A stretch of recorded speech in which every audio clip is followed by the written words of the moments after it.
Alright everybody, what's going on tonight? I thought I'd make a quick video about the Wolfman, Dennis Wolf, the big bad wolf, making his comeback after a couple years away from the sport due to a kind of a serious nerve issue. If you go on YouTube and watch Dennis's channel, he kind of talks about the injury, and there's an interview, they're talking to Jay Cutler about it, and you know, they're talking, a lot of guys in the sport were wondering if Dennis would even be able to come back. Now, Dennis Wolf is one of the top bodybuilders in the world, and he has been for quite some time.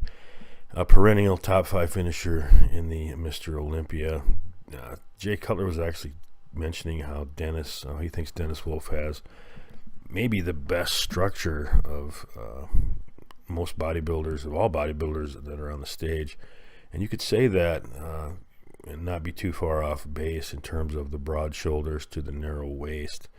Dennis is also one of the bigger guys on stage, 5'11", competes at about 260, walks around at about 300. You know, there's a kind of a picture of him after the surgery, so you can see that he had lost significant mass. That's no, that's not anything that people haven't seen. There's some videos about how Dennis Wolf has shrank, and etc., etc. One of the things that I like about Dennis Wolf is the fact that he is a little bit taller bodybuilder, and being a little bit taller myself, it's kind of nice to see a taller guy develop a great body like that. Dennis has some weaknesses, though. Of course, his calves are quite underdeveloped for a guy carrying around that much mass. And it's kind of strange. You got to wonder why that is. I've always wondered why Dennis couldn't bring up his calves. But in terms of structure, like I said, I mean, that V taper down to a narrow waist, that's a pretty spectacular looking classic, almost massively classic physique. Dennis is, as I said, about 5'11", 260 in competition.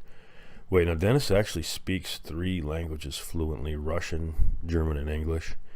Seems like a pretty well-spoken guy and careful speaker. So he seems real genuine, I guess you could say. Now there's a pic. I mean, if you look at look at that left. I don't know what's going on in this pic, but his left leg, I mean, it doesn't even look like he has a calf there. That's pretty crazy. You can see a bit of a calf on the right leg. And you got to wonder, I mean, genetics, calves are a lot to do with genetics, unfortunately. Some guys have them, some guys don't. I have pretty strong calves, but they never really developed very large.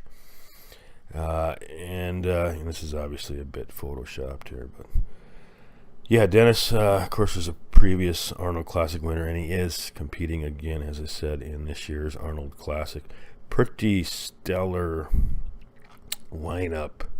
Actually, you're going to have William Bonac is going to be in, and the Blade, Dexter Jackson, Cedric McMillan, Rudy Winkler, and of course Dennis Wolf, Sean Roden. I mean, you got some premier bodybuilders in this contest. No big Ramy for this one. I suppose he's gearing up for the Olympia. But Dennis Wolf will be making his comeback. I believe that's in March. Good to see Wolf back. He's been one of my favorite bodybuilders. Kind of a soft-spoken guy. Never really a lot of controversy, and doesn't talk a lot of shit, that kind of thing. But gets the job done with his physique. So it is good to see the Wolfman back. There's a pic of him when he was a little younger. That is a pretty crazy pic right there, man. That's a great physique there. Look at that tiny waist.